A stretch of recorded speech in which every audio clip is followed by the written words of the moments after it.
This is CNN Breaking News.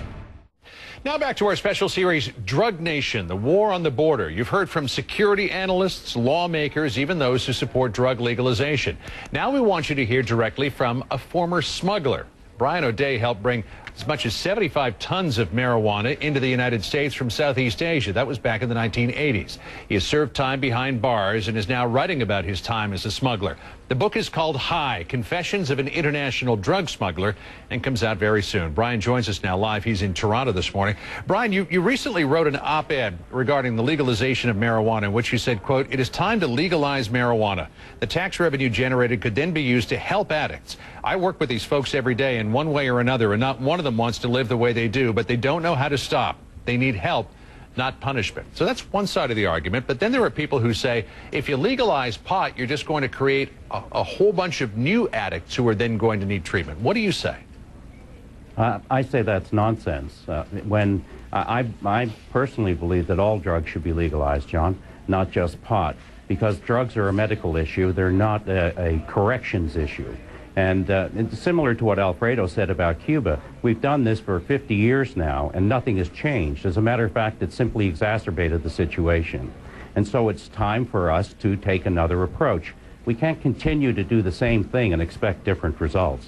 Right. Okay, well, back on this idea then of legalizing not just marijuana, but all drugs. I mean, is there I'm sure that there were a lot of people who don't do drugs because they're not readily available. Could those people potentially wanting to experiment, if drugs became more widely available and were legalized, try them and therefore get addicted?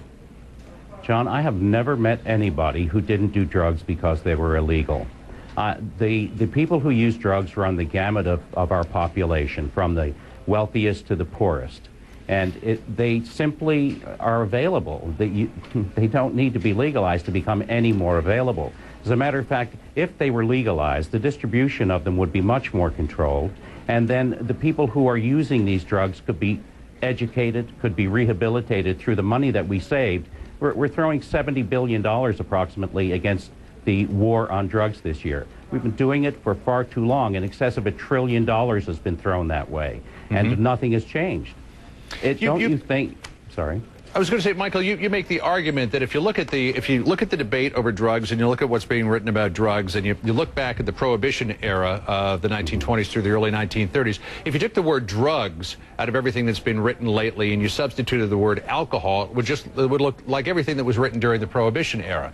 And many people say the very fact that the 21st Amendment legalized alcohol got rid of the criminal enterprise around it. But they'll say, okay, hard liquor is one thing, but hard drugs, I mean, we're talking about cocaine, heroin, methamphetamine. I mean, how could that ever be publicly acceptable to legalize those drugs?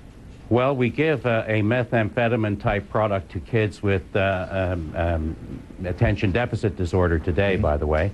And it's a horrible thing that we do to these kids. There must be another way, and I don't know what that way is. And look, I wrote an op-ed some years ago, and I went to the Toronto Research Library, and I took headlines and stories from the 1920s that, as you said, told stories about alcohol smuggling. Changed one word in the stories, they were yesterday's paper. And so this didn't work then, it's not going to work now. In the number of prisons that I've been in, and there were a few, 95% through my straw poll, 95% of the violent offenses were committed by people under the influence of alcohol, not heroin, not cocaine, not methamphetamine. Now, granted, those substances are horrible substances, and to be hooked on them is a horrible thing. I worked with people as recently as 2 days ago, spent 3 hours knocking on a person's door, trying to get in there to save this guy's life. And he was in there smoking the crack pipe. It's horrible. And this guy, he gave up his whole life, everything he loved in his life, out the door for the crack pipe. And it's terrible. But should we lock him up? No, I don't think we should. Should we lock up alcoholics? I don't think so. And also, in this town, in Los Angeles, in Atlanta, all over the country and all over the world, neighborhoods are being controlled by gangs. And those gangs have a currency. What's the currency? It's illegal drugs. And so I believe that if we take the currency from these gangs, we'll stop seeing the warfare in the streets in Mexico and the wanton killings in Vancouver, in Toronto, in New York. Well, it's a fascinating but controversial discussion. Brian O'Day, thanks for being with us. Former person on the front lines of drug smuggling. It's interesting to get your perspective on all of this. Kieran? Thanks for having me.